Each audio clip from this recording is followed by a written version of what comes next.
उड़ना है तुझे ऊंचा, परों को खोल के रख। कसौटी वक्त की है, हौसलों को तोल के रख। मॅडम, तुमचे नाव काय आहे? माझे नाव डॉक्टर सोनाली योगेश गहिले. पुढचा प्रश्न कोण विचारणार आहे? चल. डॉक्टर, तुमच्या दवाखान्यात लसी आहे का?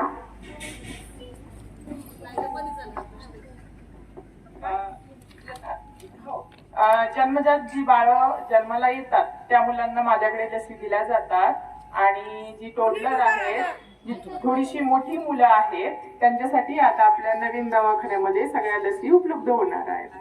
तुम्ही डोळे येऊ नाही म्हणून काय करता? कोणती काळजी घ्यावी? सगळ्यांनी ऐकायचं आता. सध्या डोळ्यांची साथ चालू आहे. डोळे येऊ नये म्हणून आपण प्रतिबंधात्मकच आधी उपाय केला पाहिजे. आल्यानंतर डोळे आल्यानंतर घ्यायची काळजी वेगळी, पण येऊ नये म्हणून आधीच आपण स्वच्छता पाळली पाहिजे. डोळ्याला अस्वच्छ हात वगैरे डोळ्याला लावता कामा नये. जर आपल्या शेजारी पाजारी कोणाला डोळे आले असतील, आपण त्यांच्यापासून थोडंसं लांब राहावं. ज्यांना डोळे आलेत त्यांनी बाकीच्यापासून संपर्क तोडावा, त्यांनी घरीच राहावं, हात स्वच्छ धुवावेत, डोळे थोडेसे कोमट पाण्याने 2, 3, 4 वेळा दिवसातून धुवावेत. त्याच्यासाठी थोडं जास्त त्रास जर होत असेल तर डॉक्टरांकडे संपर्क साधावा. डोळ्यासाठी औषध ड्रॉप दिलं जातं, त्यासाठी काही मेडिसिनही असतात. आणि वारंवार डोळे स्वच्छ धुतल्याने, त्याच्यानंतर चष्मा गॉगल लावल्याने आपल्यामुळे दुसऱ्यांनाही संसर्ग होणार नाही. आणि जास्त त्रास होत असेल तरीही डोळ्यांना खूप जास्त चोळणं, तेच हात पुन्हा आपल्या इतरत्र लावणं, हे असं करणं टाळावं. तुमच्या दवाखान्याचे नाव काय आहे?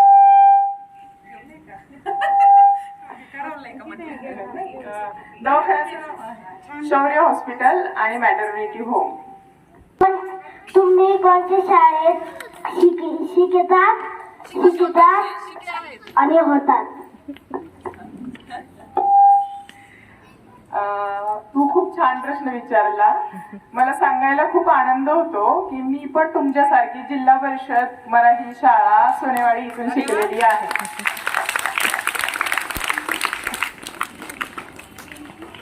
काय अपेक्षा होती?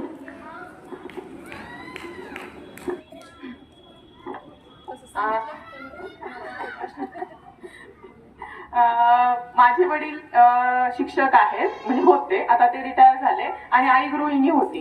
पण त्यांची नेहमी हीच अपेक्षा होती की जिथे कुठे असशील तिथे तू टॉपला राहा आणि जे काम करशील ते प्रामाणिकपणे कर आणि त्याच्यामध्ये कुठलीही फसवेगिरी नको. आपल्याकडून कोणाला त्रास होणार नाही ही त्यांची नेहमी शिकवण होती. आपल्याकडून कोणालाही कुठलाही त्रास झाला नाही पाहिजे आणि एक चांगला व्यक्ती म्हणून समाजामध्ये नाव कमव, एवढीच अपेक्षा माझ्या आईवडिलांची माझ्याकडनं होती. तुमच्यासाठी यशस्वी होण्यासाठी मला मार्गदर्शक सांगा. हे बघ बाळा, यशाला कुठलाही शॉर्टकट नसतो. यशापर्यंत पोहोचण्यासाठी खूप कष्ट करावे लागतात, मेहनत घ्यावी लागते, प्रामाणिकपणा, सातत्य आणि विशेष म्हणजे वेळेचं खूप नियोजन करावं लागतं. ज्यावेळेस तुम्ही वेळेचं नियोजन कराल छान असं, त्यावेळेसच आणि ज्यावेळेस तुम्हाला वेळेचं महत्व कळेल त्यावेळेसच तुम्ही कुठेतरी पोहोचू शकता. कारण शिखरावर पोहोचायला फक्त एकट्यालाच जागा असते.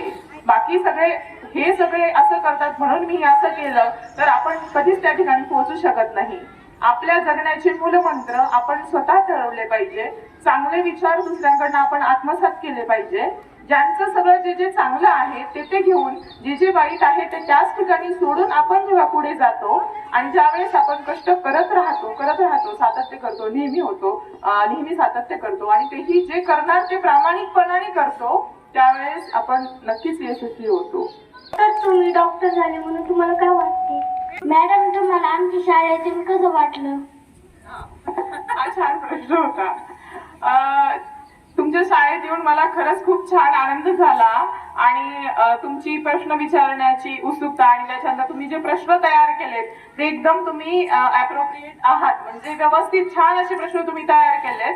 तुमच्या शाळेत येऊन मला खरंच खूप छान वाटलं आणि अभिमानास्पदही वाटलं. मी तुमच्यासाठी छोटी असताना ही माझी केंद्र शाळा होती आणि त्यावेळेस मी अशी तुमच्यासारखी या ठिकाणी यायची आणि स्पर्धेमध्ये आम्ही ते मनाचे श्लोक पठण करा म्हणा, त्याच्यानंतर वक्तृत्व स्पर्धेला मी त्या 2 ह्याच्यामध्ये नेहमी असायची आणि त्यावेळेस इथे विद्यार्थी म्हणून उभी राहायची. आणि आज तुम्ही मला मुलाखतीसाठी इथे बोलवलं या शाळेमध्ये, मला खूप छान वाटलं आणि तुमच्या मुलांशी संवाद साधून तर खूपच छान वाटलं. आज मला माझं बालपण सगळं आठवतंय आज. त्या व्यतिरिक्त कुणाला प्रश्न विचारायचे? पहा आता मॅडमला प्रश्न विचारले सगळ्यांनी आणि खूप समाधानकारक उत्तरं दिलेली आहेत. पण मोकळेपणाने बोलणं, तिला सगळे प्रश्न विचारणं, हे सगळं केलं पाहिजे. मुलींनी सगळ्यांनी आपल्या आईशी संवाद साधला पाहिजे. रोजच्या रोज शाळेत घडणाऱ्या घटना, रोज दिवसभरात आपल्याशी घडणाऱ्या सगळ्या घटना तिथे शेअर केल्या पाहिजे आणि काही प्रश्न असतील आपले तेही विचारले पाहिजे. हे वय तुमचं प्रश्न पडण्याचं आहे.